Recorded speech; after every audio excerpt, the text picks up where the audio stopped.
बारामती येथे जो अपघात झाला तो अपघात नाही घातपात झाला. तर आता 3 नावे समोर आलेली आहे. आता ते 3 जणांचे नाव काय, तर त्या 3 लोकांचे नाव काय आहे, ते 3 लोक कोण आहेत ते या व्हिडिओमध्ये तुम्हाला बघायला भेटणार आहे. या घातपातमध्ये सापडले आहे आणि सक्त गोष्ट उघड झालेली आहे. तर बघा, ज्या प्रकारे विमान अपघात झालं आणि मध्ये बघा तर म्हटलं जात होतं की विमान घातपात झालेला आहे आता, आणि असं बोललं जात होतं. आणि शेवटी सत्य बाहेर आलेलं आहे. मुंबईवरून अजितदादांचं विमान बारामती ते येत होतं. तर बारामती येत असता लनवेच्या बाजूला जाऊन कोसळल्यानंतर दादांचा दुर्दैव मृत्यू झाला. त्या विमानामध्ये कोण कोण होते, तर सिक्युरिटी गार्ड होते, पायलट होते, कोण कोण होतं त्यांचा पण त्याच्यामध्ये मृत्यू झाला. तर हा संपूर्ण महाराष्ट्र असा गावाला. तर यामध्ये भरपूर संख्या येत होते आणि काय झालं असेल हे भरपूर सोशल मीडियावरती व्हिडिओ येत होता की अपघात काय झालं. तर विमान हे अपघात एक घातपात एक या संदर्भामध्ये सगळेजण विचार करू लागले आहेत. तर बघा तुम्ही, तर वेगवेगळे व्हिडिओ बघत होते सोशल मीडियावर. आता सोशल मीडियावरती चर्चल उघड झालेला आहे या व्हिडिओमध्ये. तो सत्य ऐकता तुमच्या पायाखालची जमीन अटकेल, तर तुम्ही सत्य ऐका.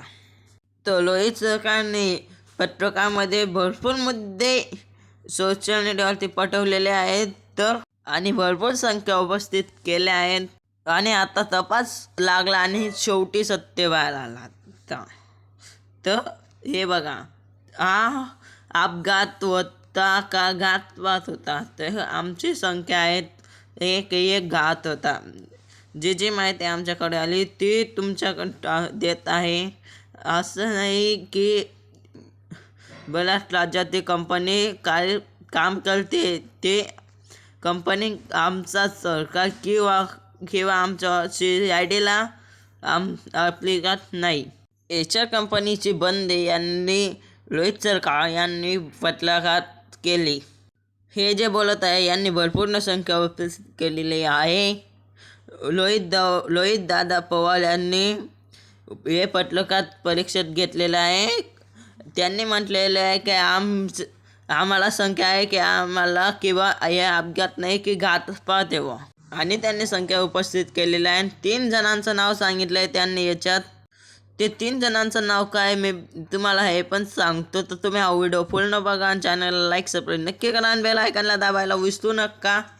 आता त्यांनी म्हणलेलं आहे धावपट्टीच्या बाजूला एक लाईन दिसत आहे. तर त्यांनी म्हटलं आहे की धावपट्टीच्या बाजूला एक लाईन दिसत आहे, तर काय, तर आता तो पोट झाला तर ती लाईन काय आहे. यावेळी एक लावलेल्या कॅमेऱ्यात हे संपूर्ण घटना दावलेली आहे. ही घटना कॅच झाली. वेगवेगळे CCTV आणि फोटोज कॅच झालेले आहेत. की बोललं जात आहे की हे अपघात नाही घातपात आहे व रोहित पवार साहेब यांची शंका आहे. तर यशपाल दीक्षित पवार सांगतात की कंपनीची पुरी देखभाल किंवा असं सांगण्यात येते की कंपनीची पुरी तपासणी करा आणि पुरी कंपनी चेक करा बा काय नाही बा, कंपनीवरती बंदी आणा बुवा.